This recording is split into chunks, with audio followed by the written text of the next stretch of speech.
Sekitar 1,5 tahun sudah pandemi COVID-19 melanda. Dampaknya sangat merugikan para pengusaha di Bali. Oleh karena itu diharapkan restrukturisasi kredit bagi pengusaha di Bali diperpanjang. Ketua BPD HIPMI Bali Pande Agus Permanawidura menyatakan, sektor usaha di Bali tentunya paling merasakan dampak pandemi COVID-19. Untuk itu sebuah upaya luar biasa untuk membangkitkan sektor pariwisata di Bali perlu dilakukan. Di sisi lain pemerintah telah melaksanakan berbagai upaya, salah satunya yakni restrukturisasi kredit bagi pengusaha.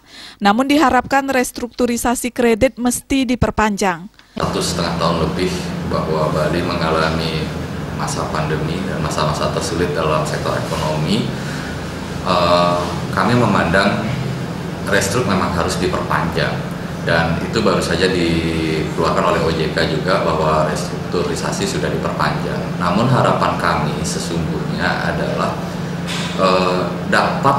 OJK dapat membagi-bagi dalam bidang usaha tertentu. Artinya mungkin seperti kita ketahui bersama, jika kita berbicara tentang pariwisata, ini recovery-nya akan memakan waktu yang cukup relatif panjang.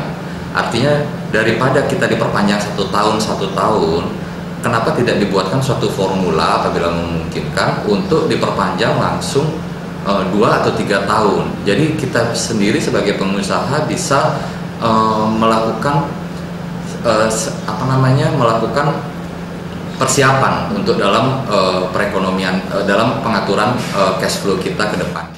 Perpanjangan tersebut diharapkan bisa dilakukan selama 2 atau 3 tahun.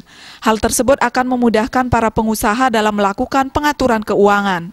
Tentunya pihaknya juga mengajak masyarakat turut berperan serta dalam pemulihan ekonomi dengan mengendalikan penyebaran COVID-19 melalui cara mentaati protokol kesehatan COVID-19 seperti memakai masker, menjaga jarak, cuci tangan, hindari bepergian, dan tingkatkan imunitas tubuh.